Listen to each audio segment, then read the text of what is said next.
Bismillahirrahmanirrahim. Assalamualaikum warahmatullahi wabarakatuh.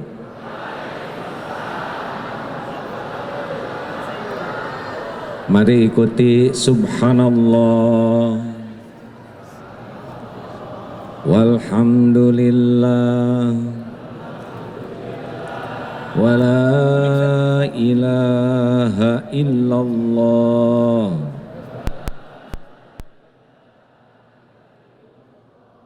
wallahu akbar la haula wala quwwata illa billah al-aliyyil azim. Allahumma salli wa sallim wa barik ala sayyidina Muhammadin wa ala alihi wa ashabihi ajma'in. Ya Allah, berkahi majlis ini ya Allah. Catatkan siapapun yang menyimak, yang hadir menjadi hamba yang Engkau ridhoi. Bukakan hati kami menerima kebenaran-Mu ya Allah. Tuntun kami agar dengan niat yang ikhlas, ilmu yang manfaat, amal yang Engkau terima. Taqabbal minna ya karim, innaka antas sami'ul alim. Amin ya rabbal alamin. Alhamdulillah hadirin sekalian, kajian ini yang biasa dilakukan bulanan tahun-tahun yang lalu, hari ini Allah datangkan saudara kita Ustadz Abdul Somad. Semoga Allah menyayangi dan melindungi beliau selamanya. Terima kasih atas kehadiran Bapak Ibu. Acara ini sebelumnya diadakan persiapan untuk pembukaan Masjid Darut Tauhid di Barelang. Alhamdulillah. Pak Sekda, Pak Majelis Ulama, Masya Allah juga dari DKM. Alhamdulillah, terima kasih sudah memfasilitasi semua ini. Juga kawan-kawan semua, Masya Allah. Adek, boleh berdiri asal yang belakang tidak ada yang terhalangi ya. Syarat berdiri yang utama adalah jangan pernah membuat orang lain terhalangi. Silakan berdiri, catatannya yang belakang tidak boleh terhalangi. Setuju? Terima kasih Ustadz. Kenapa seperti yang Ustadz Abdul Somad ini oleh Allah ditakdirkan usianya lebih muda dari A. Ngomong-ngomong berapa usia sekarang Ustaz? 24 rasanya.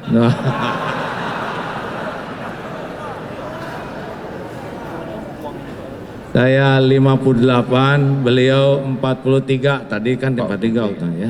Yang asli baru ingat tahun 2020. Alhamdulillah. Ya insya Allah setiap ulama pasti ada cobaannya. Amin ya Allah. Dan cobaan itu pasti akan membuat semakin bisa dekat dengan Allah. Amin ya Allah. Ustadz, kalau naik pesawat, ya, pesawatnya lancar, Ustadz lihat banyak yang zikir tidak di pesawat. Tidur semua. Tidur. Kalau pesawatnya digoncang, apa yang terjadi? Pada zikir tidak? Allah, semuanya menyebut Masya Allah, Allahu Akbar, bertakbir semua. Gitu ya. Nah itulah pentingnya goncangan ya. Ya kalau tidak digoncang cenderung lupa ke Allah. Kalau di Allah Akbar, begitulah hadirin sekalian ya. Silakan Ustadz yang mendahului, saya bagian menyimak. Dalam programnya sebetulnya saya jadi pembawa acara malam ini. Oh iya? Iya. Kok sama dengan program saya juga pembawa acara. Jadi jamaah sekalian, malam ini kita bersyukur pada Allah kedatangan seorang ulama. Saya diberikan kesempatan untuk membuka acara ini. Mari kita buka dengan ucapan basmalah. Mari kita dengarkan baik-baik kajian tauhid yang disampaikan oleh Al-Mukarram Kiai Haji Abdullah Gimnastiar. Kita gunakan telinga dengan baik, catat dengan baik. Mudah-mudahan ilmu yang kita peroleh malam ini dapat membekali kita menjalani hidup diridhoi Allah Subhanahu wa taala. Kembali ke baiklah, karena saya dianggap lebih tua, awalnya begini ya.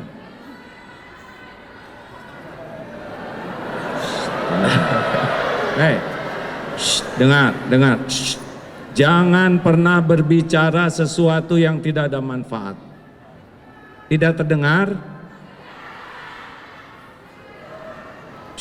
Jangan banyak komentar ya. Setiap komentar pasti dicatat oleh Allah dan ada dipertanggungjawabkan. Bagaimana sekarang, jelas tidak? Tidak. Sabar, tenang. Bisa terdengar tidak? Di atas kedengaran tidak? Tidak. Berarti dari tadi kita ngobrol nggak ada yang dengar. Maaf panitia. Bagaimana sekarang, jelas? Padahal sama ya. Jelas ibu belakang?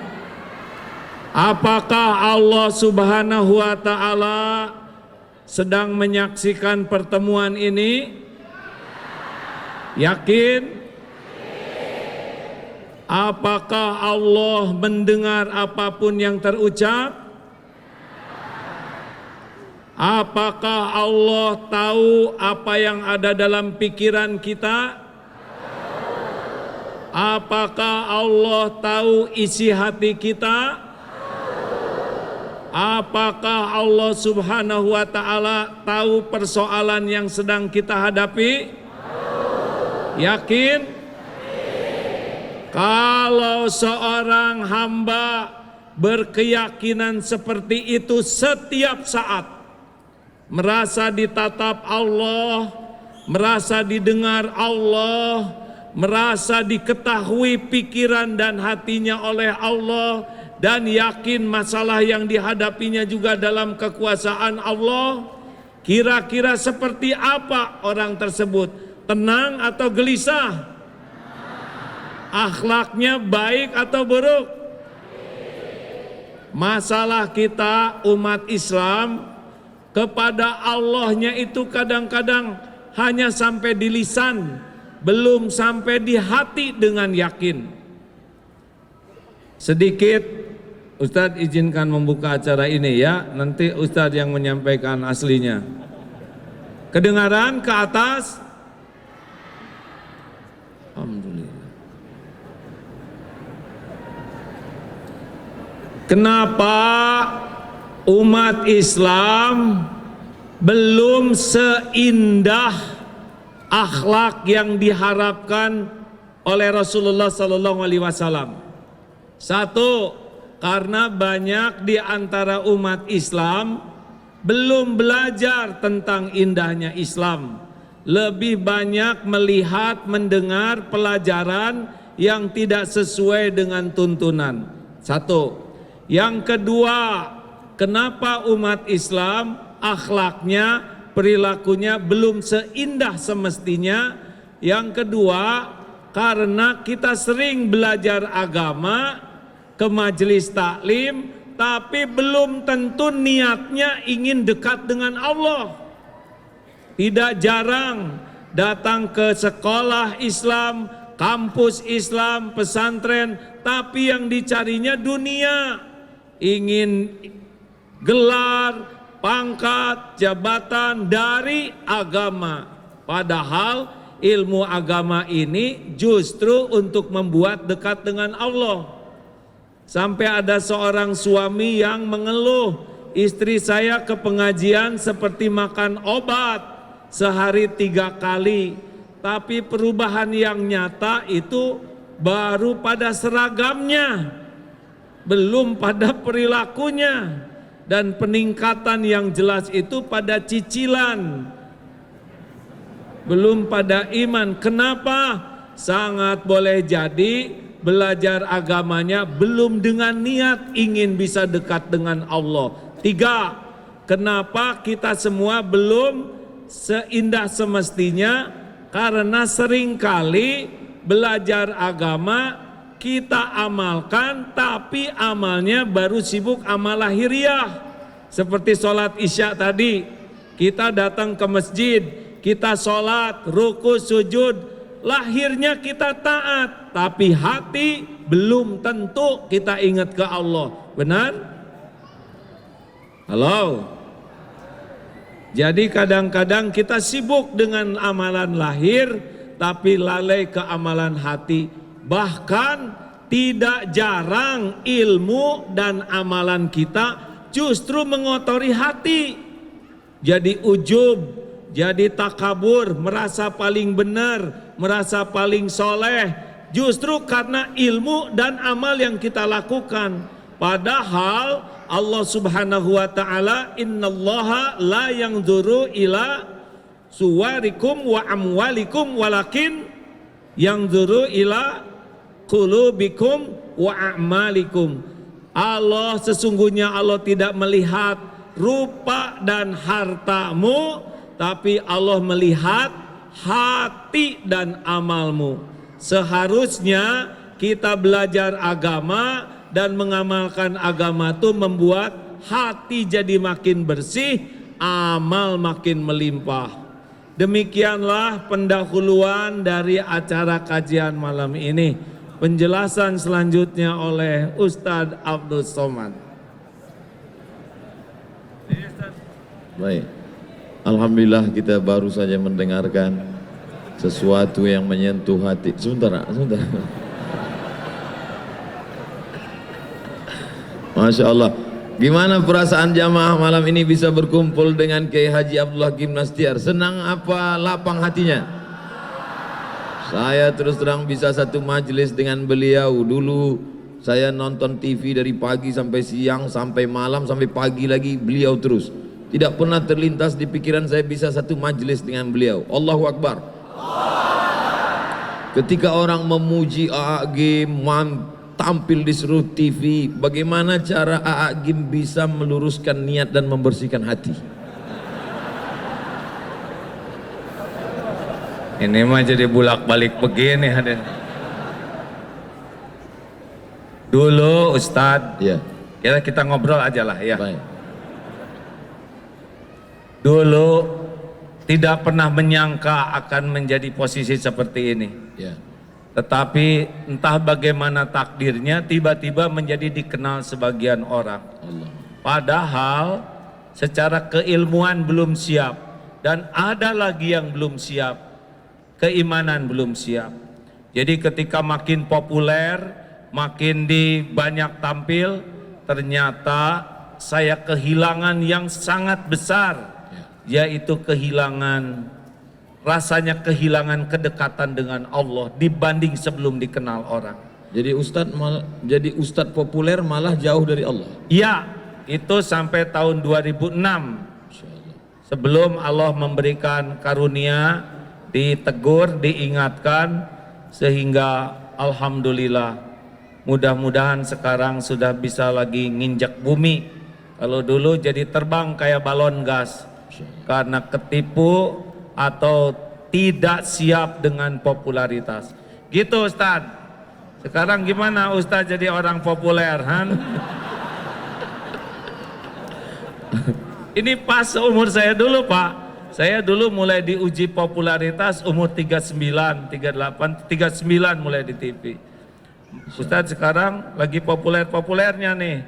Tapi saya mulai diuji umur 45, Ustadz 43, 2 tahun duluan Ustadz. Bagaimana mungkin orang yang berada di masjid yang semestinya mengingat Allah, yang mestinya berasa berhadapan dengan Allah, tapi justru melupakan Allah? Ini kan ujian luar biasa. Ya memang kalau mulut mudah menyebut Allah, tapi hati belum tentu.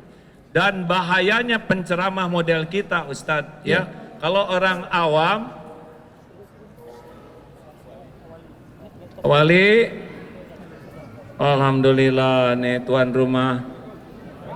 Waalaikumsalam warahmatullahi wabarakatuh. Bang, apa kabar? Masya Allah Pak Wali. Masya Allah.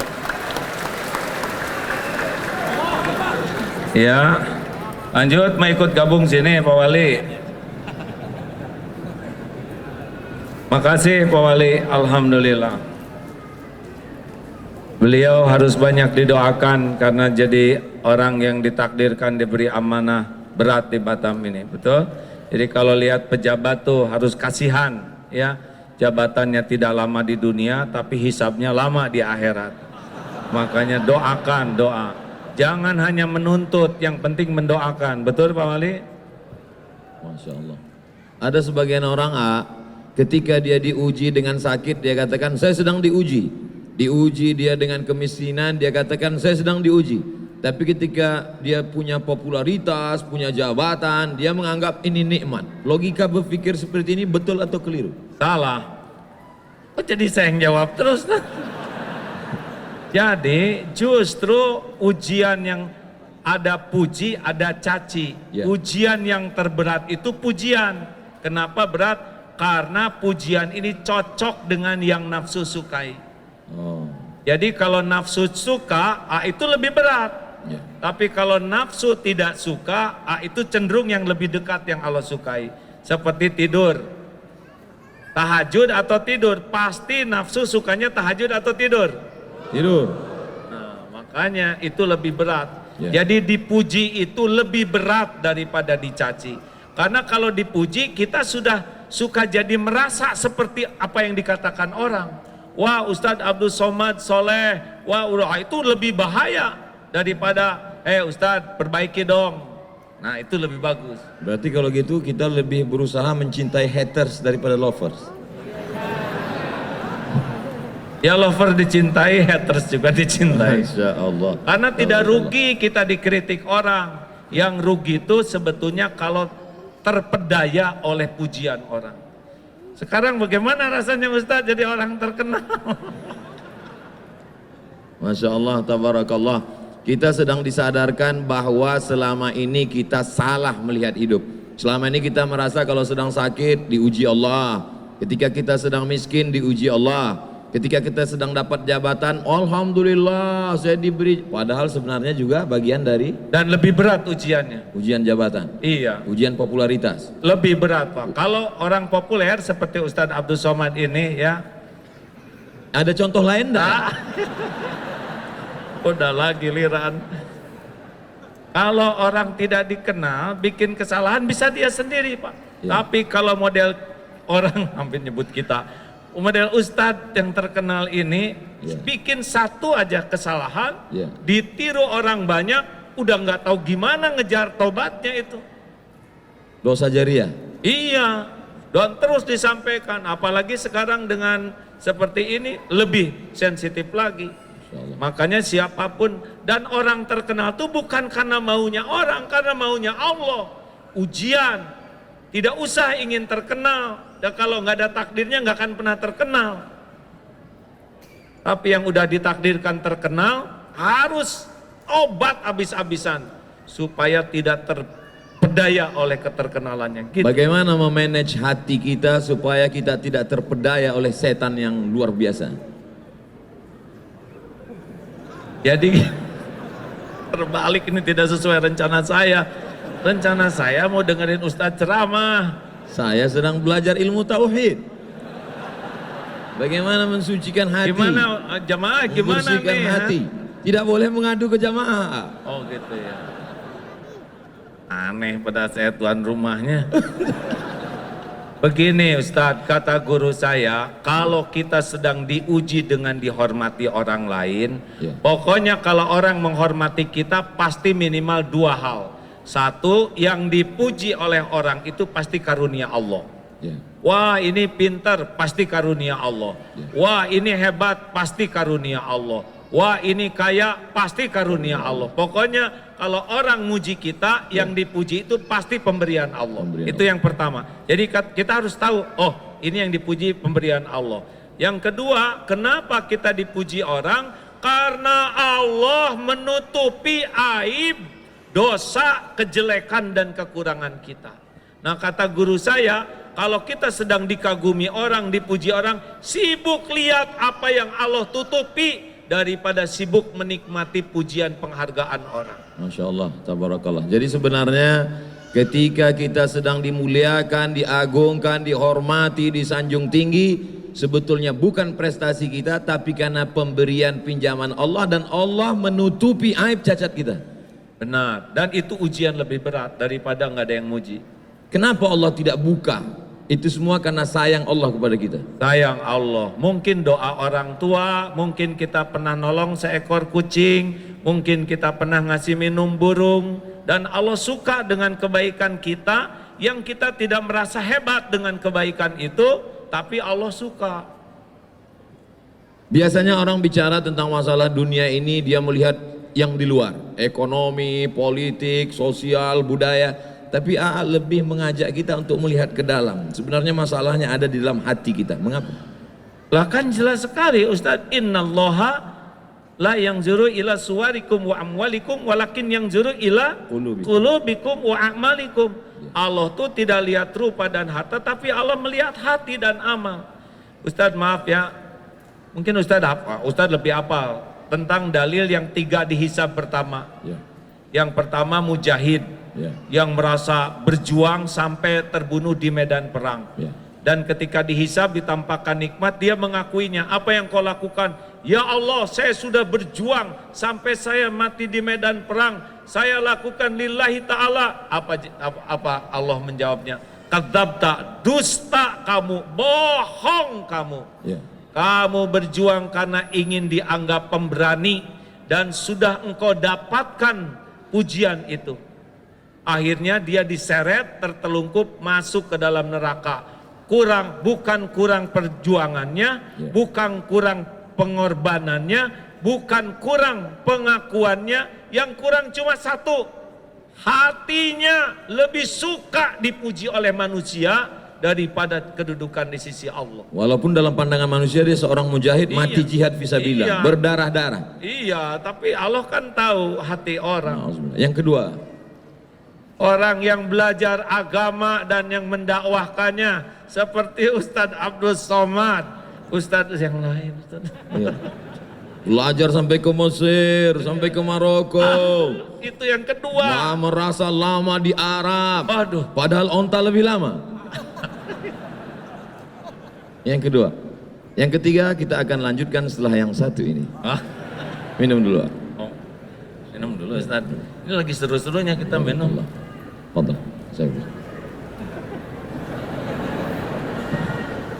Masya Allah, tabarakallah. Yang kedua itu yang belajar agama dan mendakwahkannya, belajar Quran dan membacanya.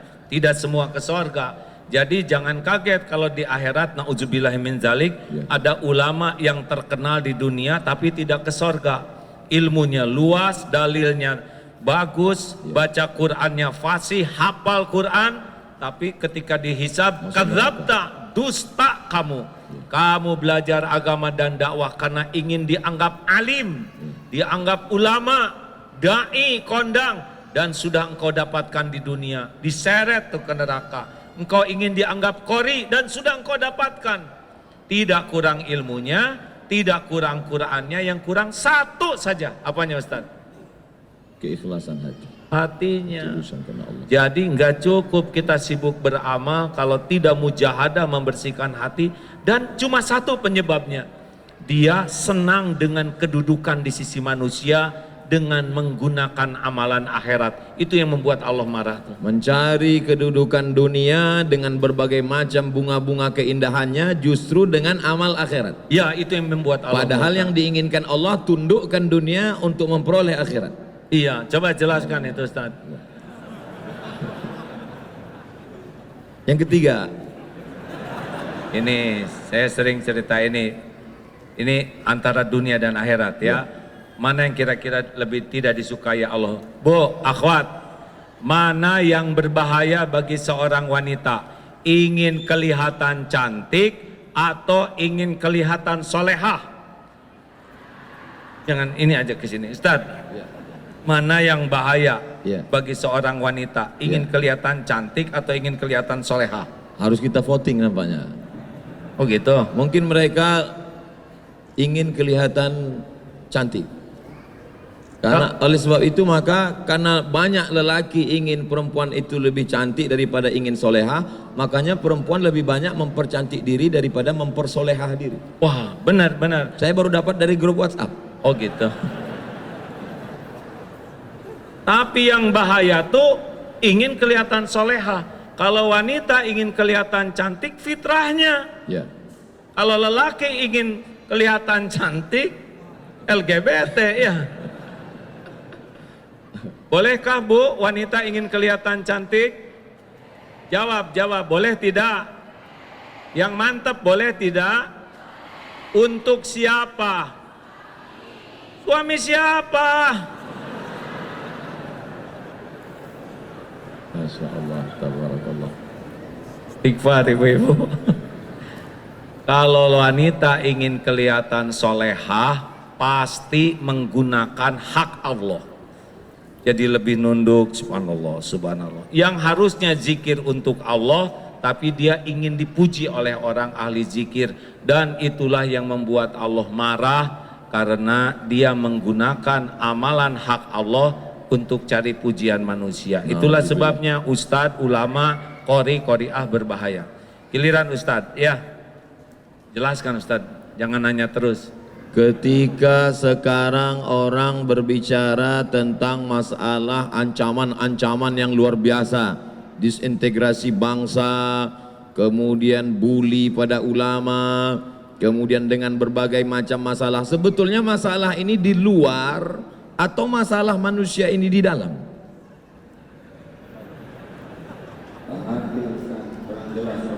Lebih bagus ini. Masalah manusia ini sebetulnya masalah ekstern di luar, masalah ekonomi, masalah sosial, masalah politik, atau dia sebetulnya punya masalah di dalam dengan hatinya kotor, dan bagaimana cara mensucikan tazkiyatun nafs, dan apa hubungannya dengan tauhid? Selalu mengkaji tentang masalah tauhid. Apa sebenarnya target dari tauhid? Saya belum pernah ditanya kayak gini terus-terusan hadirin. Duduk bersama seorang yang lebih faham tentang masalah kehidupan. Ada ilmu yang tersurat, ada yang tertulis, tapi ada yang tersirat.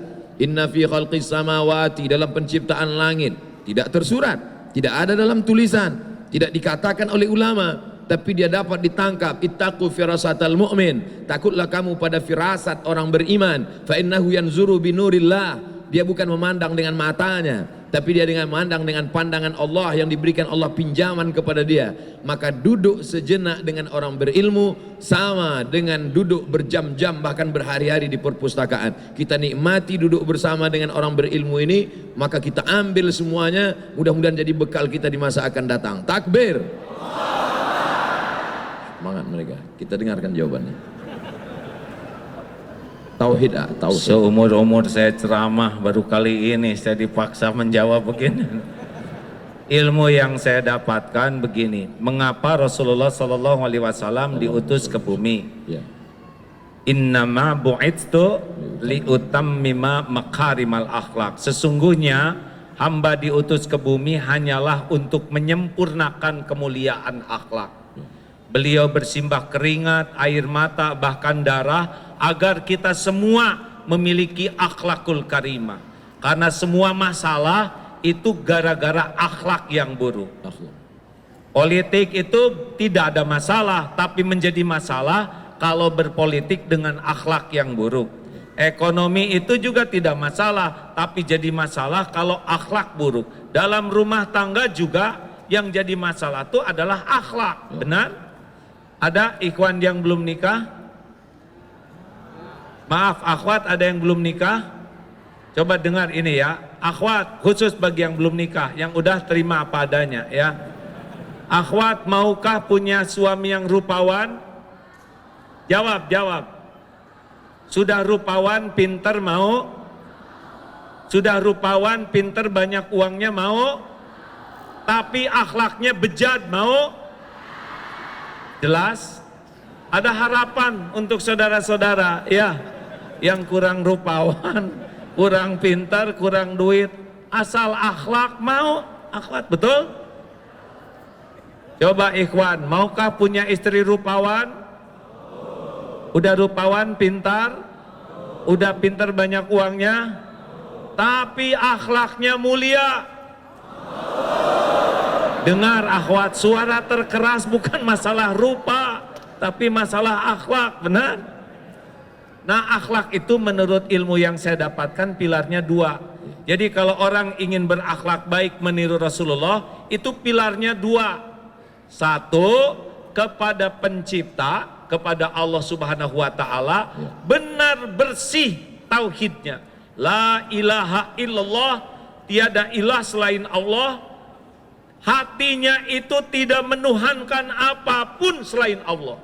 Tidak menuhankan harta, gelar, pangkat, jabatan, walaupun dia punya, tapi tidak ada lengket di hatinya terhadap dunia ini. Allah saja, mau dia jadi menteri, jadi gubernur, jadi wali kota, tidak ada masalah. Hatinya tuh, saya bukan hamba siapa-siapa selain hamba Allah. Buahnya dua, patuh dan pasrah.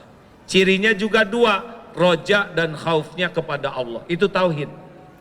Nah, yang kedua, kaki yang kedua adalah kepada ciptaan Allah, rahmatan lil alamin. Kepada pencipta bertauhid, kepada ciptaan rahmatan lil alamin. Penuh kasih sayang, keinginan agar orang-orang itu punya nikmat iman, bisa selamat dunia akhirat. Itu Ustadz yang saya tahu. Itu makanya AA Gim selalu mengkaji masalah tauhid, bahkan pondoknya Darut Tauhid. Pertanyaan yang menggumpal, mengkristal di kepala kita selama ini, mengapa tauhid? Ternyata masalah manusia ini dapat diselesaikan dengan dua, kepada Khalik, hanya bergantung kepada Allah. Tapi selama ini kalau kita bicara tentang masalah orang bertauhid, biasanya katanya zuhud, jangan bergantung kepada harta, jangan bergantung kepada kuasa. Akhirnya dia hidup miskin, susah, melarat. Tapi Agim ada yang unik. Dia bicara tentang tauhid, bicara tentang zuhud, tapi dia kaya raya. Motornya gede. Bukan motor gede, itu motor sedang, sayanya kecil, jadi lebih kelihatan. Masya Allah. Bicara tentang masalah tauhid, orang selalu mengatakan kalau sudah tauhid kita murni, jangan lagi memandang kepada harta, tinggalkan ekonomi, tinggalkan. Tapi justru Agim tidak demikian. Tauhid tetap, tapi kita lihat kehidupannya baik, ekonominya mapan, kehidupannya bagaimana menyeimbangkan ini sehingga umat tidak tersesat dalam pemahaman yang keliru, memahami Islam. Jadi begini Ustadz, Ya. Tidak menuhankan itu bukan berarti tidak punya. Kata kuncinya bukan berarti tidak menuhankan, berarti tidak punya. Iya, gini, kita punya harta tapi tidak menuhankan harta, itulah zuhud. Allah. Ada orang yang tidak punya harta tapi menuhankan harta, tetap saja dia walaupun bokeh tetap tidak bagus, itu yakinnya. Orang yang tidak punya harta tapi menuhankan harta, ingin punya harta padahal tidak punya harta, masuk nerakanya 2 kali berarti. Gak tahu juga Ustaz, itu urusan Allah. Tapi udah pasti menderita, karena setiap kali kita mengilahkan sesuatu selain Allah, Allah kan tahu isi hati kita, pasti Allah turunkan gelisah. Jadi kalau misalkan udah menyandar nih ya, udah ingin dipuji, ingin dihormati, ingin dikagumi ke makhluk, udah pasti Allah naruh di hati ini kegelisahan, kesengsaraan. Makanya kalau punya dunia nggak ada masalah, tapi jangan sampai menganggap dunia inilah penjamin hidup kita. Zuhud itu kan bukan tidak punya uang Ustadz. Ya. Orang yang zuhud itu mau punya 1000, 1 juta, 1 miliar sama. Karena dia lebih yakin dengan jaminan Allah daripada apa yang ada di tangannya. Itu zuhud. Bagaimana menguatkan keyakinan? Harus dilatih Ustadz. Cara melatihnya? Ya misalkan ini nanti ada sedekah ya. Jangan suka ragu-ragu, sedekah berapa? Nggak usah dihitung-hitung. Ada sini, coba aja keluarin. Buka jam, keluarin. Cincin keluarin, pasti nyesel. Kenapa tidak dari dulu saya jadi dermawan gitu, nyeselnya. Jadi ini akan ada ujian. Ada sesudah ini biasakan diuji ya. Masya Allah. Mana kotaknya? Belum Ustaz, belum panas ini ya. Ya. Jadi seperti tukang parkir, banyak mobil, tidak sombong, ganti-ganti tidak takabur, diambil sampai habis tidak sakit hati. Tidak ada rasa memiliki. Nggak ada. Bagaimana melepas rasa kepemilikan, rasa ketergantungan, rasa keterikatan dari dalam hati ya? Jadi saya gini yang ketempuhan ini hadirin. Jadi harus dengan riadah Ustaz. Ya. Tidak bisa ilmu ma'rifatullah ini hanya dengan belajar, Ya. tapi harus ada mujahadah melepaskannya. Makanya seperti kalau saudara ragu terhadap uang, latih saja. Dia punya uang, potong 5%, sedekahkan. Lihat, jadi miskin tidak? Oh enggak juga. Potong 10%, jadi miskin tidak? Oh enggak. Potong 20%. Tuh lihat Ustaz, udah lihat kan? Ya. Semuanya tegang, padahal baru rencana. Ya. Tadi 5% mereka masih senyum, 10%, 10%, 20%. Baru rencana pelit. Saya nih Ustadz ya, maaf ya. Kalau saat ini nih, tiba-tiba ada tamu, AA, saya mau ngasih uang ke AA ya, boleh AA? Ngasih ke saya misalkan sekarang 20 miliar. Bro aja gini. Udah nggak ribet Pak. Saya bagi 2, 10 miliar untuk ikhwan, 10 miliar untuk akhwat. Sok bagikan. Gitu Ustadz. Namanya juga ngelamun, masa pelit ya kan? Betul. Kita mah ngelamun aja pelit Ustaz. Apalagi nggak ngelamun. Suatu ketika saya sedang pergi umroh, lalu kemudian saya melihat ada cincin yang sangat cantik. Saya sangat suka. Lalu saya beli, lalu saya pakai, lalu saya menikmati. Hati saya mulai tergantung, karena kalau dia pergi pasti saya akan kehilangan. Sampai akhirnya saya suatu tempat ceramah, ada bapak-bapak mengatakan, cincin Ustadz cantik, saya suka, boleh nggak untuk saya? Lalu kemudian saya berikan kepada dia. Saya ingin mempraktekkan ceramah AA dulu waktu di Darut Tauhid. Jangan ada keterikatan. Saya ingin lepaskan itu, cincin ini saya lepaskan. Saya amalkan ceramah AA. Saya tidak ada keterikatan dengan cincin ini. Menyesal saya. Ini ada cincin yang lebih bagus ya nggak? Ceritanya belum selesai. Oh iya, iya. Begitu saya berikan, saya menyesal dalam hati saya. Ini gara-gara mengamalkan ilmu game ini. Jangan ada keterikatan, lepaskan semuanya. Saya lepaskan satu cincin. 2 hari setelah itu saya ceramah di Makassar. Datang bupati, tidak boleh sebut nama, menjaga kode etik jurnalistik. Dia lepaskan cincin yang dia sayangi, yang lebih mahal yang dari saya punya. Inilah dia sekarang. Masya Allah, Alhamdulillah, Allahu Akbar. Yakin kan? Memang ajaran AA ini luar biasa. Saya dulu dilatih guru saya begitu Pak. Pokoknya berikan, sekarang udah nggak riadoh lagi ya, saudara jangan ngarap-ngarap apa-apa ya. Makanya saya nggak begitu bawa apa-apa, takut diminta. Dulu sama Ustadz, punya cincin ada lafaz Allah, bagus kata guru, kasihkan. Sampai dulu sekali baju itu sampai tinggal 1 Ustadz, baju untuk ceramah. Nah malam minggu itu saya ingat ceramah di Jatinangor. Jatuh karena ceramahnya di kampung. Tes, kedengaran Bu? Jelas?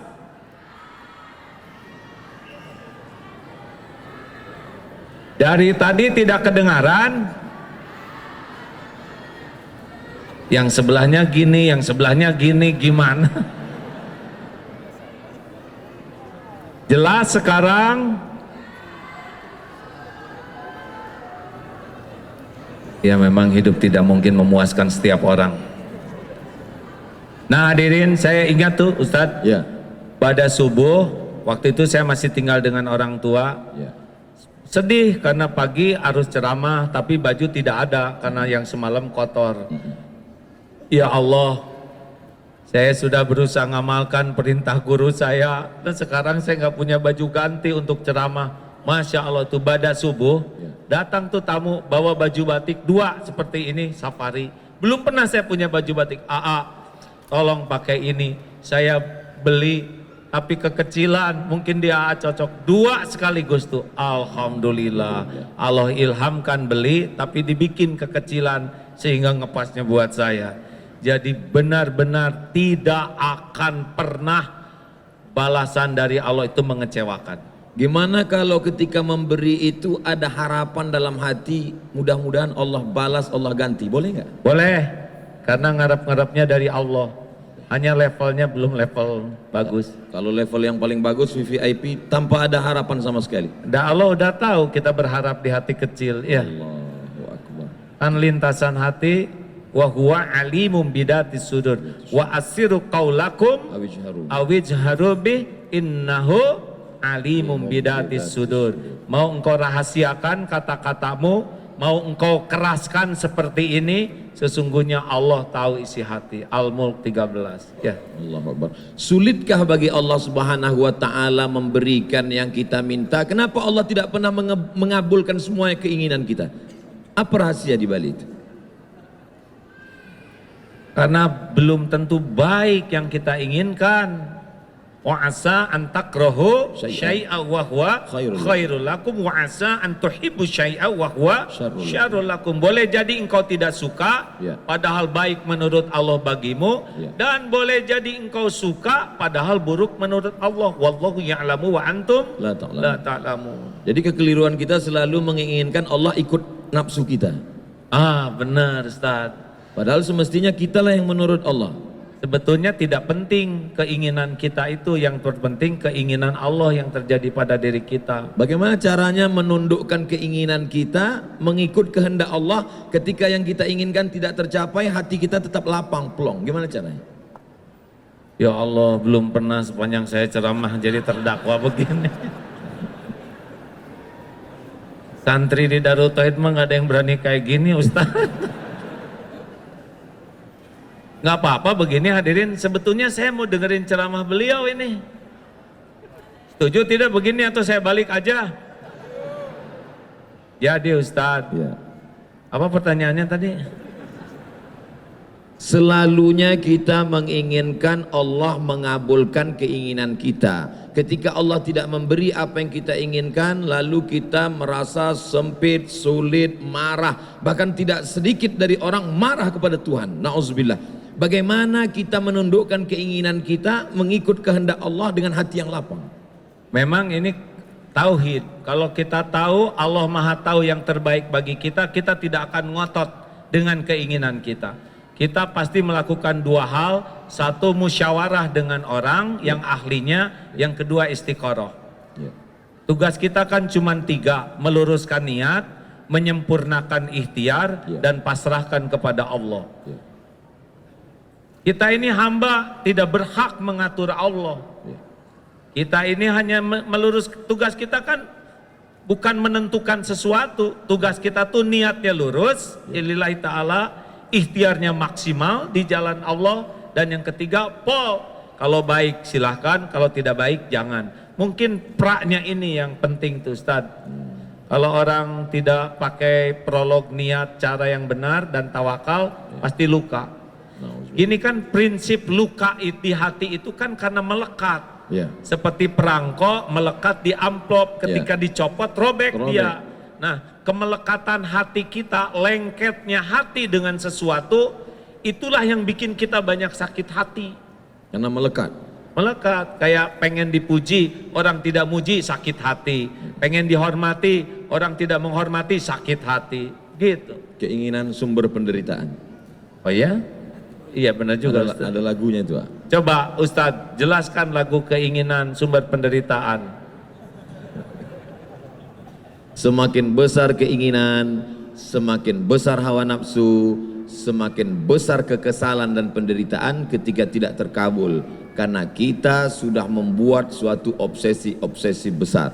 Tapi kalau kita lihat hadis Nabi SAW, Nabi berkata, saat aku lihat percikan batu pertama, kamu akan membebaskan Rom. Saat aku lihat percikan batu pertama ketika menggali khandak parit, ketika berbenturan pacul besi itu dengan batu, aku melihat cahaya, kamu akan membebaskan Yaman, kamu akan membebaskan Syam, kamu akan membebaskan Rom. Apa beda obsesi keinginan dengan cita-cita? Karena Nabi mengajarkan kita punya cita-cita tinggi. Ada dalilnya, ihris ala ma yanfa'uk wasta'in billah wala ta'zaz. Yang lanjutan dari Al-Mu'minul Qawi. Ya, ahabbu ilallah minal mu'min. Ya, Al-Mu'minul Qawi khairun wa ahabbu ilallah minal mu'mini dhaif wa fi kullin khairun. Mukmin yang kuat lebih baik dan lebih dicintai Allah daripada mukmin yang lemah, walau pada keduanya ada kebaikan. Ihris ala ma yanfa'uk, bersungguh-sungguhlah, antusiaslah, semangatlah dengan apa yang bermanfaat bagimu. Ada lanjutannya, wasta'in billah, minta tolong ke Allah, wala ta'jaz, dan janganlah kamu bersikap lemah. Jadi kata kuncinya adalah bermanfaat atau tidak bermanfaat, dan minta tolongnya kepada Allah. Silakan punya cita-citi setinggi bintang di langit, tapi jangan pernah lepas dua, bermanfaat atau tidak bermanfaat. Cita-cita ingin jadi gubernur boleh apa enggak? Boleh. Bukan obsesi, bukan menurut hawa nafsu. Tergantung dalam bayangannya gubernur itu apa. Bahkan cita-cita jadi ulama juga harus dipertanyakan. Ya. Kamu ingin jadi apa? Saya pengen jadi ulama. Kenapa? Karena ulama itu keren, dihormati orang, pulangnya dapat amplop. Dan dunia itu bukan pengen akhirat. Nah kalau gitu ulamanya itu dunia, itu nggak boleh. Dia pengen jadi ulama versi itu. Kalau saya ingin jadi ulama, kenapa? Karena saya ingin punya hati yang takut ke Allah. Bagus. Pengen jadi gubernur, boleh. Terserah mau jadi apa. Dengan jadi gubernur, mudah-mudahan saya bisa mengambil keputusan yang paling adil. Karena Indonesia ini dibangun dengan negara kesepakatan. Tolong ini teman-teman disimak ya. Indonesia ini dulu awalnya dibangun oleh kesepakatan para tokoh-tokoh kita, tidak hanya umat Islam, tapi ada juga tokoh-tokoh yang selain agama Islam sepakat membangun negeri ini dengan berdasarkan Pancasila. Itu kesepakatannya. Nah kita misalkan sekarang sudah ada, kita harus menyadari bahwa memang cikal bakalnya ini adalah kesepakatan, bukan hanya milik umat Islam. Jadi kita harus mengerti dan menghargai hak-hak orang lain juga, karena memang kesepakatannya begitu. Jadi kalau saudara ada di Australia, ya memang begitu kesepakatan awalnya. Nah kita kalau saudara pengen jadi gubernur, dengan begini saya mudah-mudahan bisa bersikap adil kepada umat Islam, mudah-mudahan bisa menjadi tauladan, mengajak ibadah dengan benar, berakhlak dengan baik. Kalau niatnya jadi pejabat untuk keadilan, untuk kemaslahatan, jadi tidak jadi udah dapat pahalanya. Manfaatnya paling tidak Kiai Haji Abdullah Gimnastiar bisa memuluskan, merubah Bank Riau Kepri menjadi Bank Riau Kepri Syariah. Baik apa tidak baik itu? Ulangi. Bank Riau Kepri konvensional. Ya. Kalau ada orang yang suka ngaji, punya kekuasaan, bisa berubah menjadi Bank Riau Kepri Syariah. Itu ada manfaat atau tidak ada manfaat di dalamnya? Saya kira setiap transaksi kebagian pahalanya itu. Setiap transaksi? Ya, kepala daerah yang memberikan keputusan seperti itu dapat pahala, karena untungnya jadi kepala daerah, jadi pemimpin tuh kalau menentukan kebaikan beliau dapat pahala mengalir. Bonus. Tuh Pak Wali Kota. Allahu Akbar.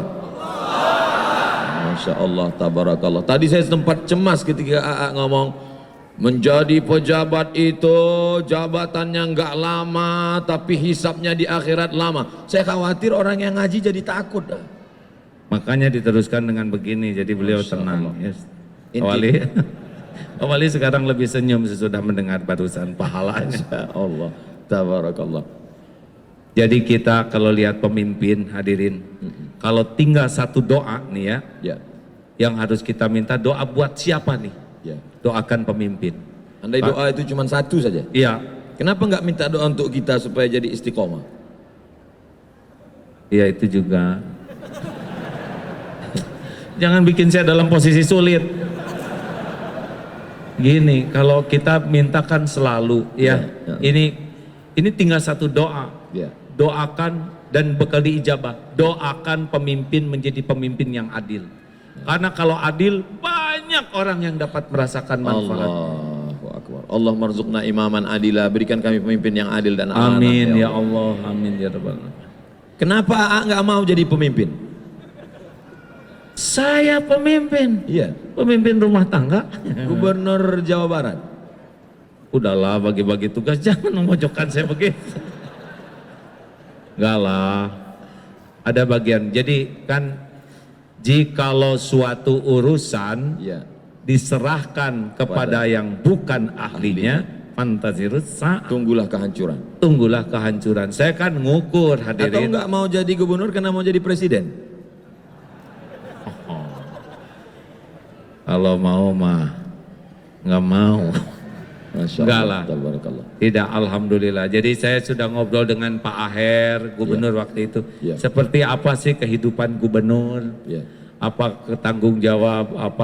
Itu saya kontak dengan beberapa gubernur lain. Ya. Oh ternyata saya merasa, oh ini bukan bagian dari hidup saya seperti ini. Ya. Intinya apapun jabatan, apapun profesi, semuanya dua. Pertama, bermanfaat buat orang banyak. Yang kedua, minta tolong kepada Allah. Ya, kalau merujuk ke dalil tadi, ihris Alama yang fauqa wasta'in billah. wala ta'zaz, La dan ta'zaz. janganlah kamu bersikap lemah. Apa saran nasihat AA Gim, Kiai Haji Abdullah Gim Nastiar buat anak-anak muda? Saat ini anak muda ini luar biasa, apalagi kita tinggal di provinsi dengan pulau-pulau terluar, narkoba, semuanya sampai ke sini duluan. Narkoba mampir ke sini duluan, LGBT juga mampir duluan, Corona mampir juga duluan. Apa sarana untuk anak-anak muda sekarang? Kalau saya memikirkan negeri ini, Ya. maka yang harus ada dalam pikiran kita adalah generasi muda. Karena generasi muda sekarang akan jadi para pemimpin di masa yang akan datang. Allahu Akbar. Kalau kita sedih misalkan ada ketidakjujuran di beberapa tempat, Ya. maka pastikan kita keluarga jadi orang jujur. Ya. Kalau lihat perpecahan di masyarakat, misalkan ada kecebong dan kampret, kita jadikan kecepret. Ya, sudah selesai itu gitu-gituan. Ya, makan energi, betul tidak? Betul. Jadi kalau saya boleh pesan ke generasi muda ya, satu, jangan pernah jauh dari ilmu agama. Allah. Karena Rasulullah bersabda, man yuridillahu bihi khairan yufaqihu fiddin. Barang siapa yang dikehendaki Allah kebaikan baginya, Ya. Allah pahamkan agama. Ya. Cuma seperti tadi, belajar agamanya tuh betul-betul dengan niat untuk dekat dengan Allah dan manfaat untuk makhluk-makhluk Allah. Jangan sampai belajar agama untuk kepentingan nafsu. Bisa itu hadirin, ya. Dan rasanya untuk orang Kepulauan Riau belajar agama tidak ada lagi halangan, alasan karena Darut Tauhid di Batam sudah berdiri 2004, 16 tahun yang lalu. Iya, ngebebasin tanahnya. Dibangunnya baru beberapa bulan ini, tahun ini. Apa kendalanya sampai 16 tahun? Mungkin Allah lihat hati kami belum ikhlas ya, di dalam belum belajar ikhlas. Karena kalau Allah mudahkan ya mudah. Kalau dulu mungkin belum layak diamanahi seperti itu. Sekarang sudah dibukakan Allah Subhanahu wa taala. Ya, itu cobaan lebih berat lagi. Insyaallah, tabarakallah. Yang kedua, jangan jauh dari orang-orang soleh, teman-teman. Karena bergaul dengan penjual minyak wangi, Ya. bau bakara, harum, bergaul dengan pandai besi, bau bakaran. Jelaskan Ustadz tentang hadis itu, yang tentang pergaulan itu. Saya bagian poinnya Ustadz yang menjelaskan, coba. Saya dulu Gim ketika masih kuliah di Mesir, kami musim haji pergi haji 2 hari 2 malam naik kapal laut, dipukul ombak, dihempas gelombang seperti tenggelamnya kapal Van der Wijk. Setelah sampai di Makkah itu teringat yang ceritakan tentang minyak wangi. Memang kami senang sekali berteman dekat dengan tukang minyak wangi karena dapat parfum gratis. Setiap lewat ya kasih oles. Tapi begitu kita berteman dengan pandai besi, walaupun kita tidak berteman akrab, tidak kenal, dekat sedikit saja percikan apinya akan membuat baju kita bolong, bau asapnya kecipratan. Maka saya bisa dekat dengan orang yang punya parfum ini, Masya Allah, luar biasa. Harum semerbak. Selesai kita duduk ini, insya Allah follower bertambah. Jadi benar, saya dulu salah gaul nih Pak. Pada waktu diuji dengan popularitas ya gaulnya berkurang gaul dengan ulamanya. Jadi lebih banyak ke ya begitulah, kadang artis, pengusaha, pejabat dan sebagainya, sehingga gayanya jadi berbeda gayanya. Waktu itu nih ya, waktu saya merasa kesalahan saya dalam ujian popularitas dulu, salah gaul. Tetapi ketika sudah mulai banyak bergaul dengan ulama, orang-orang soleh dan duafa nih, saudara-saudara kita yang memiliki kekhususan, itu jauh lebih melembutkan hati. 3, jangan pernah jauh dari masjid. Karena bergaul, datang ke rumah orang baik. Tadi kita ke rumah siapa Pak? Beliau, saya dijamu di rumah orang baik, dijamu. Apalagi datang ke rumah Allah yang maha baik, Allahu Akbar, dijamu. Masya Allah, jangan pernah jauh dari masjid. Ciri orang Islam, sholat Jumat. Ciri lelaki Islam, ciri lelaki beriman, sholat subuh jamaah. Ciri lelaki solehah, ciri lelaki solehah apa? Sholatnya di rumah terus. Maka jadilah laki-laki sejati, men. Masya Allah. Nah itu aja Ustaz. Hari ini kita sedang berhadapan dengan dunia global, segala yang ada di luar masuk ke kepala anak-anak muda kita tanpa filter. Dengan 3 pesan AA, jangan tinggalkan majelis ilmu, jangan pernah meninggalkan duduk bersama ulama, jangan pernah meninggalkan masjid. Tapi ada sebagian orang berpikir, kalau kita duduk dengan orang baik, dia kan memang sudah baik. Kenapa kita tidak duduk dengan artis supaya kita bisa mempengaruhi? Kenapa kita tidak duduk dengan pejabat supaya kita bisa mempengaruhi? Bukankah agim dengan duduknya dengan artis, dengan pejabat justru mempengaruhi, mewarnai? Masalahnya dulu iman saya belum kuat, jadi saya yang terwarnai. Ukur dulu diri kita ini tape atau ragi. Kalau kita belum sekuat ragi, gaul sana kita jadi tape. Terus standar kuat nggak kuatnya apa yang perlu kita jadi lihat? dicas kayak HP aja, dicas baru pakai, cas lagi pakai. Nah kalau telat ngecas, coak itunya. Intinya tetap majelis ilmu, tetap duduk dengan ulama, tetap istiqomah ke masjid. Nah itu chargernya, udah itu kita keluar. Tapi kalau sering keluar nggak punya charger, hancur. Iya. Soal. Insya Allah, tabarakallah. Hadirin sekalian, kita simak sekarang uraian dari Ustadz Abdul Somad. Bukan hanya nanya saya terus. Ustadz ngomonglah sesuatu, saya capek nih. Masya Allah, jamaah sekalian, kita sedang duduk bersama Al-Mukarram Kiai Haji Abdullah Gimnastiar di usia beliau yang 58 tahun. Kalau PNS ini sedikit lagi, beberapa bulan lagi sudah pensiun. Tapi beliau masih bersemangat luar biasa. Mudah-mudahan energi beliau menular ke kita semua insya Allah. Beliau pernah menjadi orang berpengaruh sampai hari ini. Beliau punya pondok pesantren besar, bahkan karyawan dari mulai security sampai yang general manajernya sekarang sampai 1.500 orang. Tidak hanya berpikir tentang bagaimana mencetak Al-Quran, memperbaiki para hafiz, mendidik anak bangsa, tapi juga sampai ke hal yang mungkin tidak terpikirkan oleh kita, bersepeda. Beliau tetap bersepeda. Bahkan sekarang semua karyawan-karyawan naik sepeda. Dan saya akan dihadiahi sepeda lipat dari Darut Tauhid. Saya ingatkan ini supaya beliau tidak lupa. Dengan bersepeda hormon-hormon kita menjadi sehat. Dengan bersepeda kita terus bersemangat. Dengan bersepeda lapangan parkir tidak terlalu banyak diambil tempat. Dengan bersepeda pokoknya banyak sekali tadi beliau sampaikan. Intinya bersepeda. Dan saya tadi sudah naik sepeda. Nah, bagaimana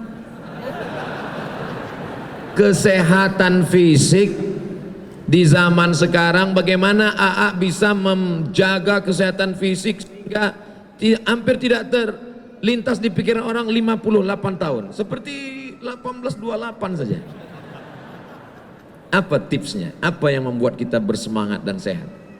Karena tugas dalam hidup ini ibadah, dan ibadah itu memerlukan, kalau ingin bagus memerlukan vitalitas. Satu, kita lihat contoh Rasulullah Sallallahu Alaihi Wasallam sampai usia 63 tahun, Ya. beliau yang saya dapat ilmunya fit, bukan sehat, fit. Kalau sehat dan fit itu ada bedanya. Kalau fit itu ready to combat, selalu siap dengan tugas apapun. Fit. Ya, kalau sehat, ya sehat tapi belum tentu siap bertugas.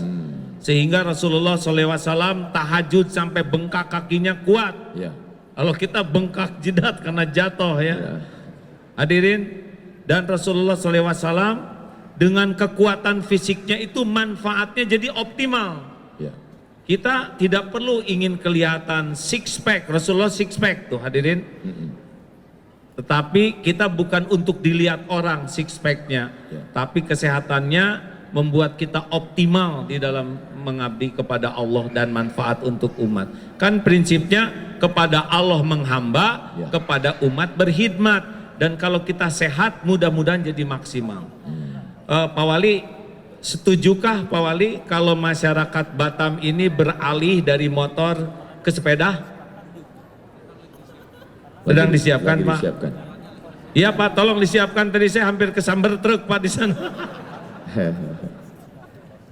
Saya tambah ini ya, Ustaz, karena keburu janji mau ngasih sepeda, jadi saya Iya. diingatkan terus. Iya. Teman-teman, Kira-kira masih lama enggak sepedanya? sudah kami gambar sepedanya, bikinan kami, jadi baru gambarannya aja. Ustaz, Iya. yang sabar ya, doakan yang kuat. Amin ya Rob. Namanya MQ Bike ya. Insya Allah. Nah, kalau tagnya di Bandung itu bike for ibadah, bersepeda untuk Baik ibadah. for ibadah. Teman-teman, saya mohon maaf ya, di dalam Islam itu tidak cukup hanya membaguskan tauhid dan ibadah, tapi ada satu tanggung jawab kita adalah rahmatan lil alamin, menjaga kelestarian alam ini. Ya. Jadi tolong rekan-rekan, sedih sekali kalau kita lihat umat Islam kalah kebersihannya oleh negara tetangga yang belum mengenal Islam. Ya. Singapura bersih, benar? Kita kadang-kadang ada yang minum sambil jongkok, Ustaz, sambil. Ya. Kenapa kamu minum sambil jongkok? Sunnah dong, gelekek, Ya. lempar aja. Lah, jongkoknya sunnah. Ini botolnya dilempar. Bid'ah. Bina, benar. Nah, termasuk kelestarian alam ini kalau kita coba bersepeda ternyata beda. Cung yang punya kebiasaan bersepeda rutin, masih sedikit tuh Pak Wali. Kami mencoba di sana menganalisa dari 1.300 santri bersepeda, Ya. jauh lebih sehat Pak. Badannya lebih sehat, lebih segar. Yang kedua, lebih gembira. Karena ternyata bersepeda itu Ya. membuat hormon gembiranya keluar. Bedanya capek naik motor dengan capek bersepeda. Kalau naik motor capek bawaannya mau tidur. Kalau sepeda udah capek bawaannya seger. Ya. Sehingga oksigennya banyak di otaknya. Juga dengan bersepeda itu mudah silaturahim Ya. ke tetangga, dan sesama pesepeda juga nggak kenal Ngobrol. kering-kering ya, benar. Jarang naik motor tidit malah berantem nih. Dan juga bersepeda efisien, hemat BBM, hemat parkir, karena tadi saya ke tempat parkir juga nggak ditagih ya. Dan insya Allah dengan bersepeda kita akan bisa merasakan kalau ke masjid bersepeda luar biasa nikmatnya. Jadi kalau tidak keberatan bike for ibadah bisa dicanangkan juga oleh Pak Wali Kota ya. Insya Allah. Minimal Selasa, Rabu, Jumat ke kantor bersepeda. For ibadah. Insya Allah mudah-mudahan ini jadi bagian dari dakwah kita juga. Amin. Dan juga membuat alam kita lebih baik karena tidak banyak polusi. Insya Allah. Ustadz, serius giliran Ustadz lah, saya nggak bisa nanya ke Ustadz. Ceritalah apa yang Suatu ketika ada seorang wali Allah bernama Ibrahim bin Adham. Ibrahim bin Adham hidup pada abad kedua Hijrah. Nabi, sahabat Nabi, tabi'in. Datanglah seorang menemui Ibrahim bin Adham. Dia katakan, aku sedang susah hati, aku sedang risau, aku sedang galau melihat hidup. Lalu Ibrahim bin Adham menanyakan kepada dia 3 pertanyaan. Apakah umur yang sudah dijamin Allah Ta'ala mungkin berkurang? Tidak. Apakah rezeki yang sudah dijamin Allah akan berubah? Tidak. Apakah ketentuan dalam hidupmu yang sudah ditetapkan Allah mungkin dirubah oleh manusia? Tidak. Umurmu dijamin Allah, rezekimu dijamin Allah, nasibmu dijamin Allah. Lalu apa yang membuat engkau risau? Nah, bagaimana menanamkan itu ke dalam hati kita? Kadang kita hafal ceritanya, tahu, tapi untuk menguatkannya itu kita masih, ketika menceramahkannya, jangan risau tentang hidup, takbir. Tapi ternyata kita risau juga. Saya diajarin guru saya begini, jangan pernah berharap dari makhluk. Jangan pernah berharap pada makhluk. Iya. Karena semua makhluk tidak bisa memberikan apapun kecuali yang diberikan Allah untukmu. Allah. Jangan takut oleh makhluk. Karena makhluk tidak bisa membawa mudarat apapun kecuali yang ditetapkan Allah untukmu. Ya. Oleh karena itu bergaulah dengan makhluk. Jangan tapi jangan ingin diberi, jangan ingin dipuji, jangan ingin dihargai, jangan ingin dibalas budi. Pokoknya stop dari makhluk. Kalau ke Allah saja.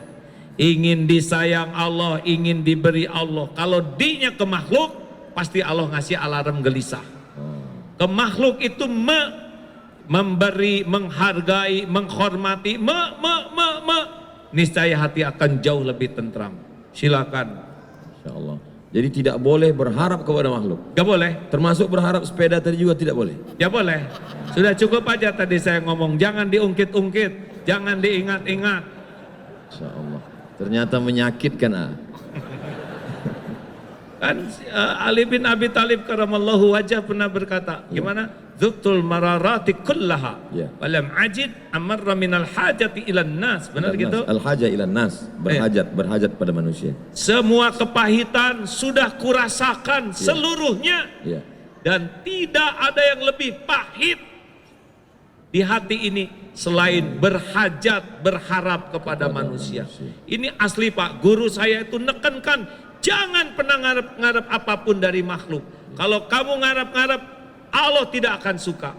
Izah kita akan hina. Kalau kita udah begini, pasti kita jadi hina. Setinggi apapun pangkat jabatan, kalau sudah begini, termasuk ulama, kalau sudah begini ke makhluk, pasti oleh Allah dihinakan. Tidak ada izah. Tidak ada. Makanya nggak usah berharap, Allah udah tahu keperluan kita daripada kita sendiri. Selama ini aja kita ngaco diurus, apalagi kita beneran tawakal. Allahu Akbar. Masya Allah. Kenapa Ustadz ngelihat saya gitu terus?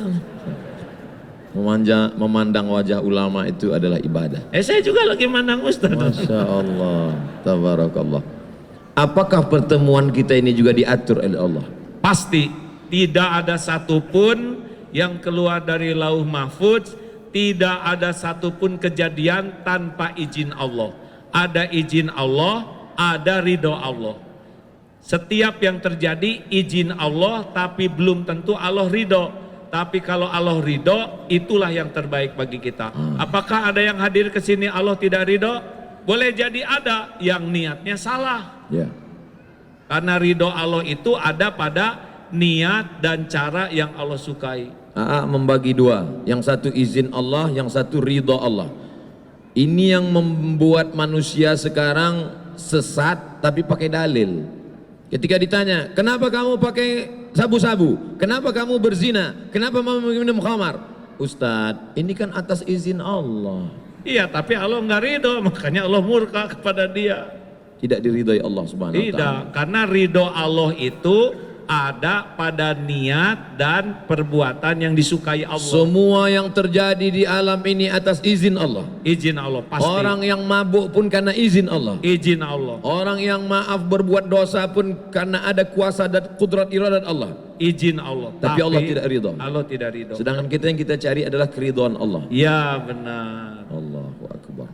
Dan kalau udah benar niat, Allah kan tahu. Pasti Allah ngasih ketenangan di hati kita. Kalau kitanya nggak benar, nanti Allah kasih alarm hati kita tidak enak, tidak nyaman. Itu alarm di sini. Istafti qalbak. Di usia Kiai Haji Abdullah Gimnastiar 58 tahun. Rasul sallallahu alaihi wasallam 58 itu menurut miladiah ya. Iya, Berarti kalau hijrah berarti udah 60. iya Ustaz. Ada tidak rasa takut mati?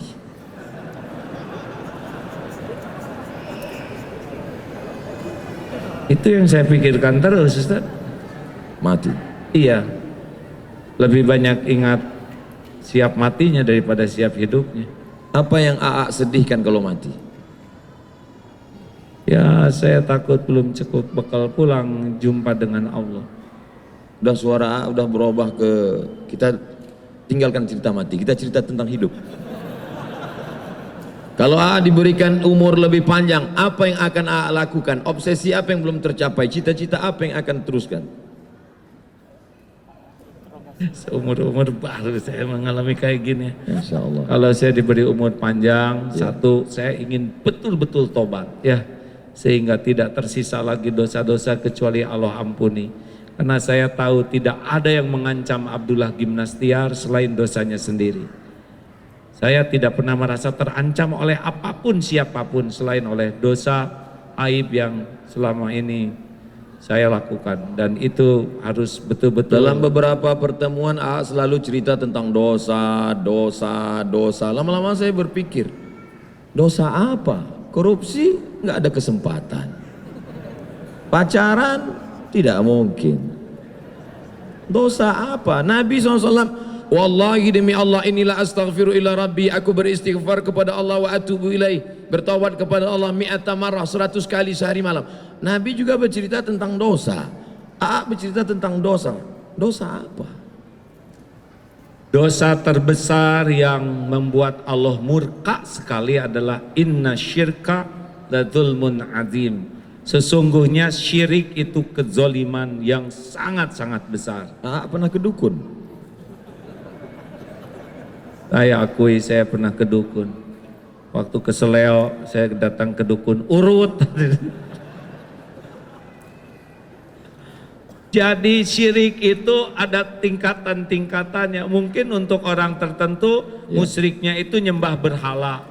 Tetapi makin lama Allah makin tahu nih, kalau kita dikasih ilmu, berharap dari makhluk aja itu sudah berbahaya.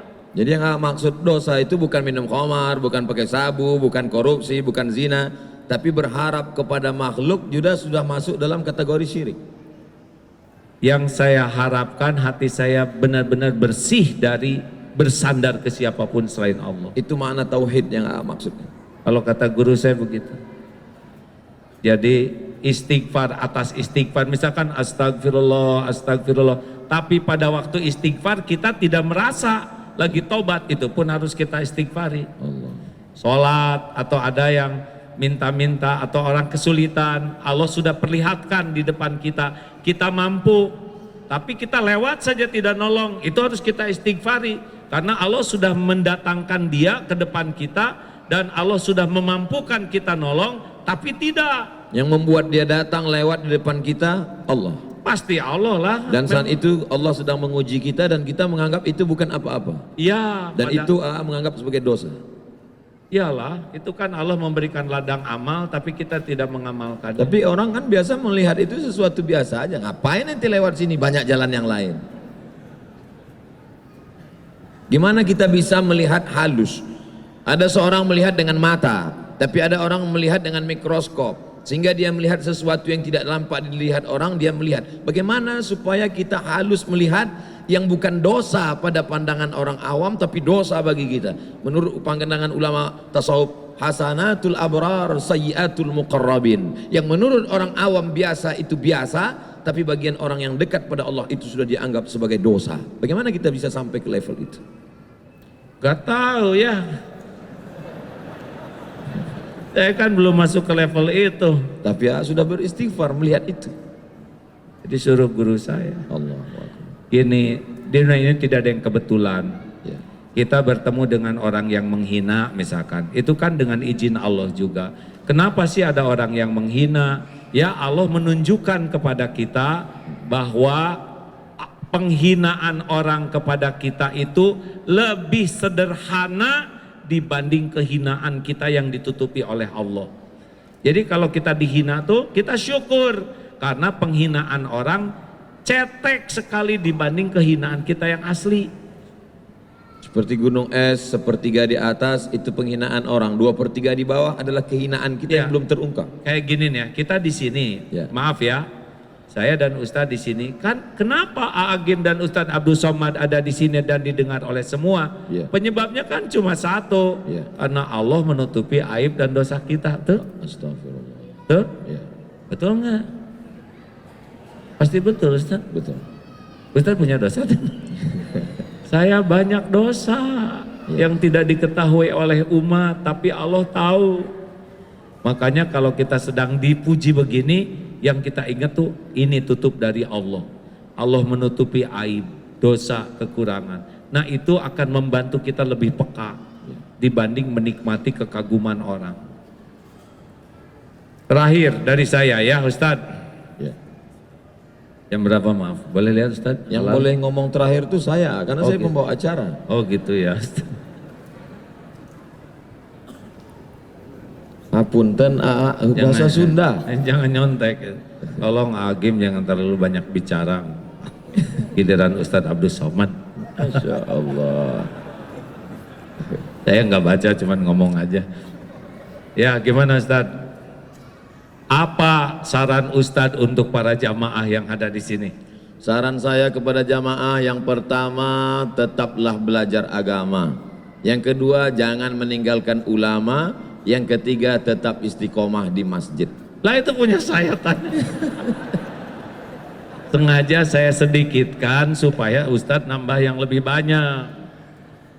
Baik Ustadz, gimana rasanya Ustadz pada waktu tahun 2019 banyak diuji oleh Allah? Apa yang terpikir dan bagaimana caranya menghadapi ujian itu?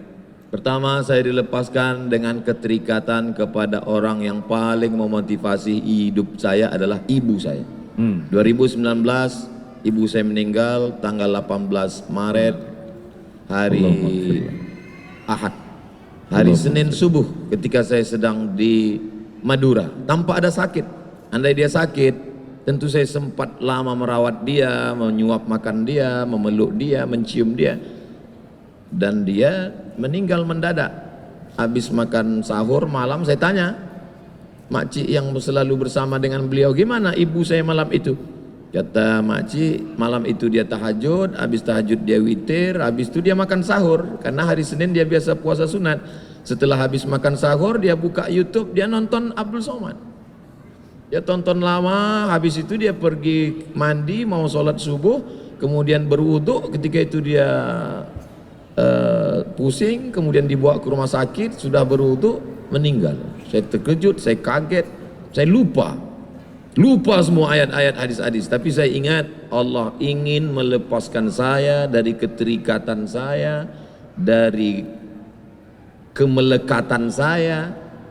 Saya tahu cerita itu setelah AA ngomong ke saya beberapa bulan yang lalu di Tauhid, lepaskan dari kemelekatan. Oh, ternyata yang dimaksud supaya saya lepas dari kemelekatan. Saya terlalu sayang kepada ibu, saya terlalu sayang kepada emak saya, maka Allah ingin lepaskan ini.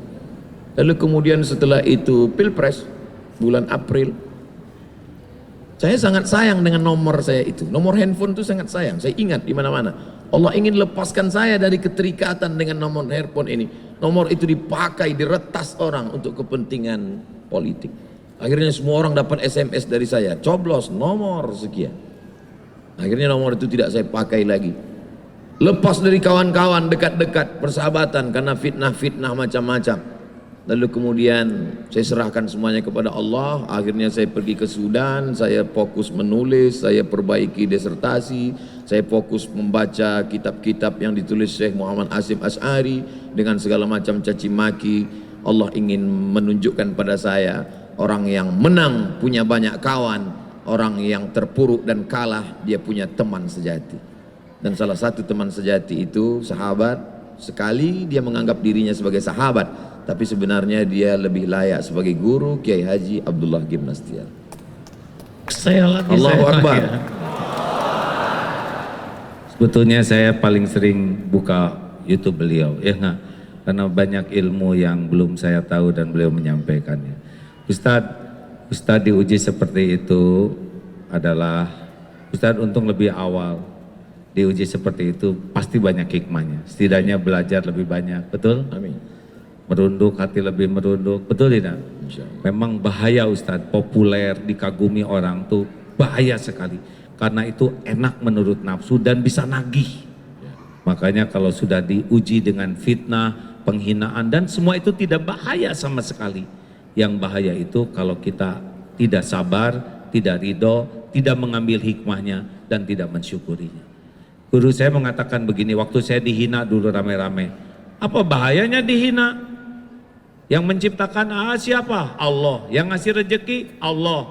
Yang angkat derajat? Allah. Yang mengampuni? Allah. Apa urusan kita dengan mulut orang? Tuhan kita adalah Allah, bukan mulut orang. Sibuklah tobat, karena air mata tobatlah jawaban dari semua ini. PDLT, perbaiki diri, lakukan yang terbaik. Itulah jawaban dari segala urusan. Tauhid. Iya Pak. Iya Om. Ustaz. Baik, demikianlah.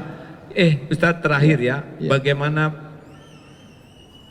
Ibu Ustadz ini bersikap ke Ustadz, Ibu Ustadz dalam pandangan Ustadz seperti apa? Mak. Ketika saya sudah berumur lebih 35 tahun, mestinya saya fokus, beliau pun sudah 70 tahun, saya mendaftar S3, tapi beliau selalu mensupport kamu mesti selesaikan kuliah.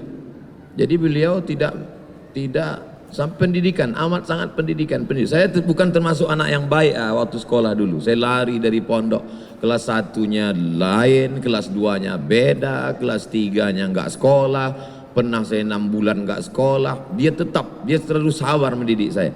Oleh sebab itu pelajaran yang dapat saya ambil, ibu-ibu yang punya anak badung, nakal, tetaplah. Mungkin dia punya masa depan seperti saya. Andai ibu saya membiarkan saya, mungkin saya sekarang sudah jadi geng motor, sudah jadi setan saya sekarang. Oleh sebab itu saya amat sangat beruntung. Ibu saya tidak hanya mengandung dan melahirkan saya, tapi dia mendidik saya, mendoakan saya setiap malam, sampai akhirnya beliau meninggal dunia. Dan sampai setelah meninggal pun yang sekarang saya lakukan meneruskan apa yang pernah dia lakukan dulu. Dia dulu ketika hidupnya menyimpan beras, setiap bulan beras dia simpan. Sekarang saya buatkan wakaf beras, berbagi kepada fakir miskin untuk menyambung, melanjutkan yang pernah dia lakukan dulu. Bagi saya, ibu adalah sumber inspirasi bagi saya, ibu adalah penyemangat bagi saya, ibu adalah yang selalu memberikan harapan sehingga saya tidak pernah berputus asa. Apa amalan-amalan ibu yang kelihatan istiqomah, Ustaz? Beliau dari sejak saya sadar, dari sejak saya melihat, tidak pernah meninggalkan sholat malam. Sehingga kalau saya terjaga malam, saya lihat dia tidak. Sampai hari ini, kalau saya sedang rindu, kalau saya sedang sedih, bahkan ketika saya pergi ke Sudan, saya mau pergi jauh, saya bentang sajadah di tempat dia sholat dulu. Saya ambil rehal tempat baca Quran, saya buka Quran yang dia baca. Karena dia selalu duduk di situ, dan kalau saya bangun malam, dia pasti sedang duduk buka Quran. Saya sholat di tempat dia sholat, saya baca Quran yang dia baca, saya sholat, saya duduk, bahkan saya tidur di tempat itu dapat mengurangi kerinduan saya. Bagi yang masih punya ibu, masih hidup, belikan makanan kesukaannya, suapkan dia, cium tangannya, peluk tubuhnya, cium keningnya. Karena ada masanya dunia ini hampa, tak terasa, tak ada gunanya lagi hidup, karena dia adalah sumber segala. Satu tahajud, ada lagi amalan lainnya? Suatu ketika saya membawa beliau ceramah di depan Masjid Agung di Medan. Kami tinggal di hotel, kemudian beliau ada tamu, lalu saya menemani ke bawah. Kemudian tamu ini bertanya ke beliau. Kata tamu ini, apa yang kau doakan untuk anakmu sehingga dia bisa sehat, dia bisa sekolah? Apa yang kau doakan? Saya nguping aja, saya sambil berdiri ngeliat-ngeliat, saya nguping beliau bicara berdua, saya tidak ingin intervensi. Kata dia, anakku itu ketika di Mesir aku kirim Fatihah setiap malam. Berapa kau bacakan? Kata teman dia, aku bacakan tiap malam dia 100 kali Fatihah. Saya baru tahu itu setelah dia cerita, dia tidak pernah cerita ke saya dan saya tidak pernah tanya.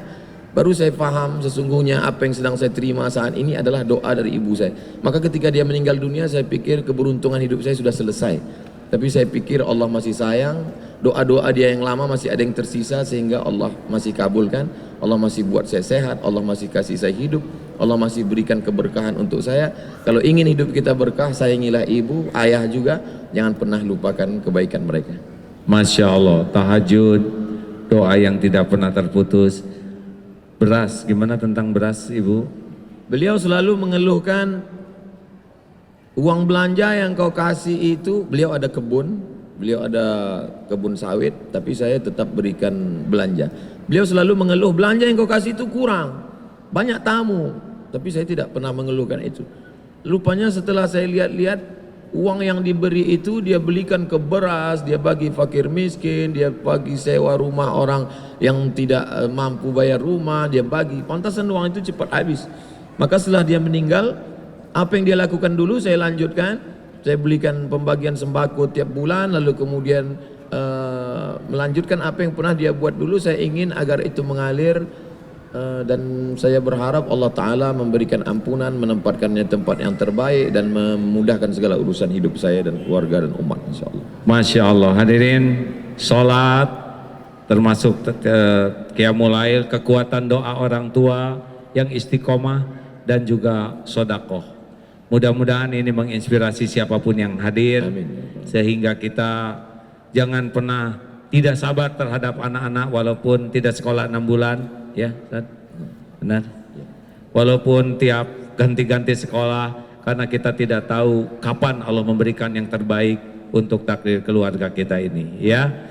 Demikian hadirin, sebelum ditutup, berkenankah kita bersama-sama membaca ayat Quran, Fatihah, ayat kursi, Al-Ikhlas, Al-Falaq, An-Nas, sambil kita bersodakoh, berwakaf, maaf ya, wakaf untuk pembangunan masjid, tidak apa-apa. Pak Wali diizinkan ya, semoga pertemuan ini selain mendapat ilmu, kita mendapat ladang amal jariah yang melimpah. Amin. Hadirin, Al-Fatihah. A'udzubillahi minasyaitonir rajim. Bismillahirrahmanirrahim. Alhamdulillahi rabbil alamin. Ar-Rahmanir-Rahim. مالك يوم الدين إياك نعبد وإياك نستعين اهدنا الصراط المستقيم صراط الذين أنعمت عليهم غير المغضوب عليهم ولا الضالين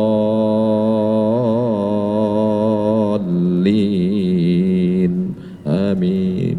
Kursi.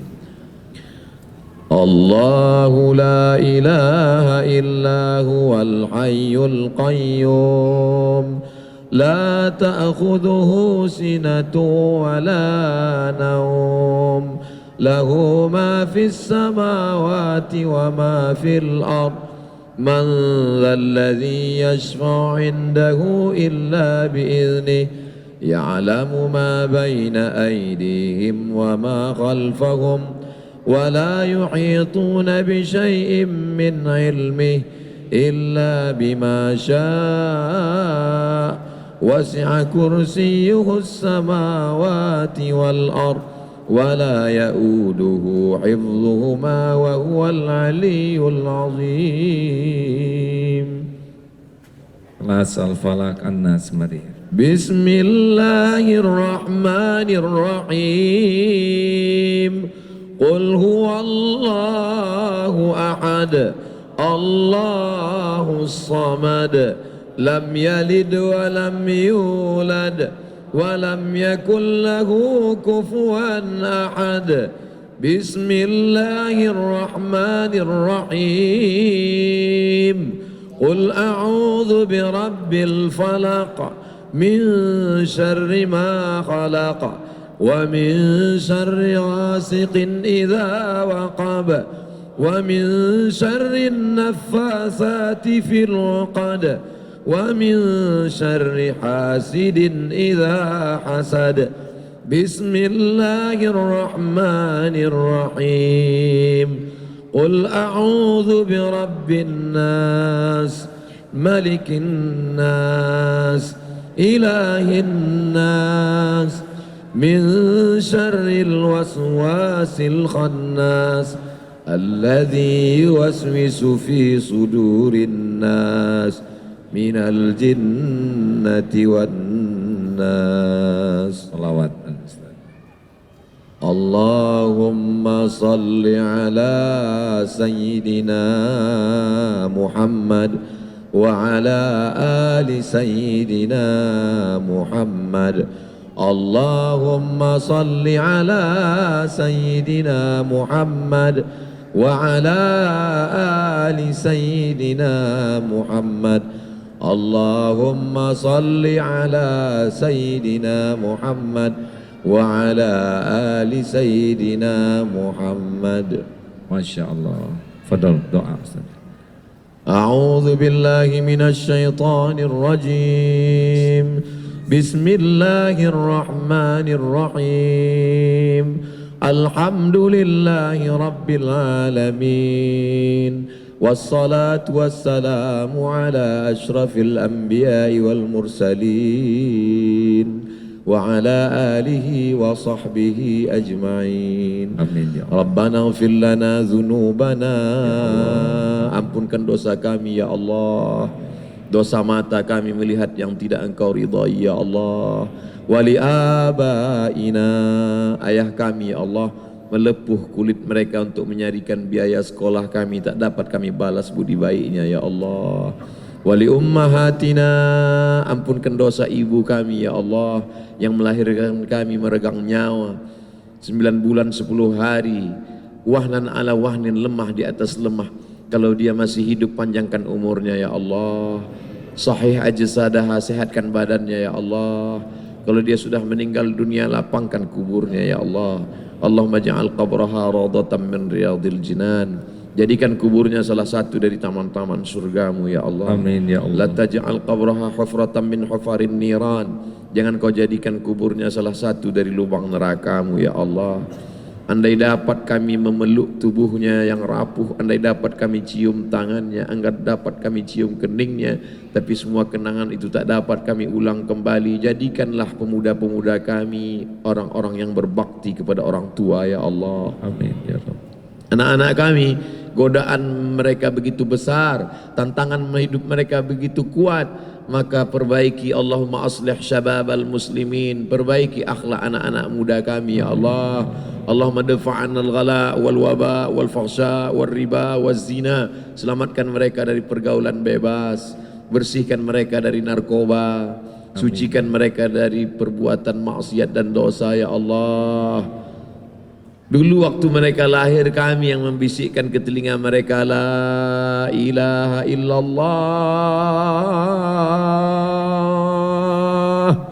Saat kami mati nanti, kami tidak berharap banyak, kami hanya ingin mereka lah yang membisikkan ke telinga kami talqin, la ilaha illallah Muhammadur Rasulullah sallallahu alaihi wasallam. Yang masih belum terbuka pintu hatinya, ya muqallibal qulub, wahai engkau yang membolak-balikkan hati, sabit qulubana, kokohkan hati kami, hati orang tua kami, hati tetangga kami, hati kawan kami, hati sahabat kami, hati pemimpin kami. Allah maftah lana abwabal khair, bukakan pintu-pintu kebaikan ya Allah. Wa abwaban ni'mah, pintu-pintu kenikmatan ya Allah. Wa abwabal barakah, pintu-pintu keberkahan ya Allah. Malam ini kami bersama, malam ini kami bertaubat, malam ini kami bersama dengan orang-orang baik di tempat paling baik. Kami ingin pada saat kami menghadap Engkau nanti, jadikanlah kami tetap bersaudara ya Allah. Bil khusus Bapak Wali Kota kami, beliau sedang Kau berikan amanah, jadikan beliau orang yang kuat memegang istiqamah dalam la ilaha illallah dengan kekuasaannya. Guru kami Kiai Haji Abdullah Hakim Nastiar, berikan dia kekuatan zahir dan batin ya Allah.